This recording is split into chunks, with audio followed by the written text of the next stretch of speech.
కాంతారా విజయంతో తన మార్కు చూపించిన రిషబ్ శెట్టి ఇప్పుడు తన కెరీర్ ను చారిత్రాత్మక మరియు పౌరాణిక కథల వైపు తీసుకెళ్తున్నాడు. వచ్చే 5 ఏళ్లలో ఆయన పూర్తిగా చారిత్రాత్మక మైథలాజికల్ సినిమాలపైనే దృష్టి పెట్టనున్నాడు. వివిధ భాషల్లో వివిధ నిర్మాణ సంస్థలతో కలిసి ఈ ప్రాజెక్టులు తెరకెక్కనున్నాయి. కాంతారా చాప్టర్ 1 2022లో వచ్చిన కాంతారాకు ప్రీక్వెల్ గా రూపొందుతున్న ఈ సినిమాను రిషబ్ శెట్టే డైరెక్ట్ చేస్తూ హీరోగాను నటిస్తున్నారు. హొంబాలే ఫిల్మ్స్ నిర్మిస్తున్న ఈ చిత్రం 2025 అక్టోబర్ 2న విడుదల కానుంది. ఇది కాంతారాకి మునుపటి కథను ఆధ్యాత్మిక నేపథ్యాన్ని లోతుగా చూపనుంది. The pride of Bharat, Chhatrapati Shivaji Maharaj, iconic Maratha యోధుడు శివాజీ పాత్రలో రిషబ్ శెట్టి కనిపించబోతున్నారు. సందీప్ సింగ్ దర్శకత్వం వహిస్తున్న ఈ సినిమాను 2027 జనవరిలో విడుదల చేయాలని భావిస్తున్నారు. ఇది శివాజీ నాయకత్వం వారసత్వానికి పాన్ ఇండియా స్థాయిలో చూపించనుంది. 1770 మూవీ బంకిం చంద్ర చటర్జీ రాసిన ఆనందమట్టి నవల ఆధారంగా తెరకెక్కుతున్న ఈ సినిమా సన్యాసి తిరుగుబాటును ఆధారంగా చేసుకుని బ్రిటిష్ పాలనకు వ్యతిరేకంగా తొలితరం పోరాటాన్ని చూపించనుంది. అశ్విన్ గంగరాజు దర్శకత్వం వహిస్తున్నారు. సితారా ఎంటర్టైన్మెంట్స్ నిర్మిస్తోంది. విడుదల తేదీ త్వరలో ప్రకటించనున్నారు. శ్రీకృష్ణ దేవరాయల బయోపిక్ పీరియాడిక్ డ్రామాల పేరున్న Ashutosh Gowariker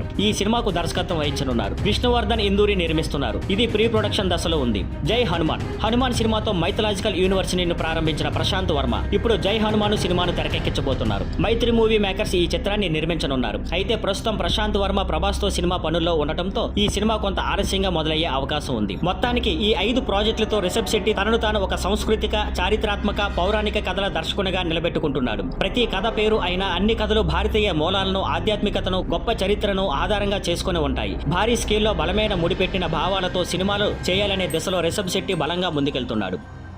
thank you for watching. Please like, share and subscribe.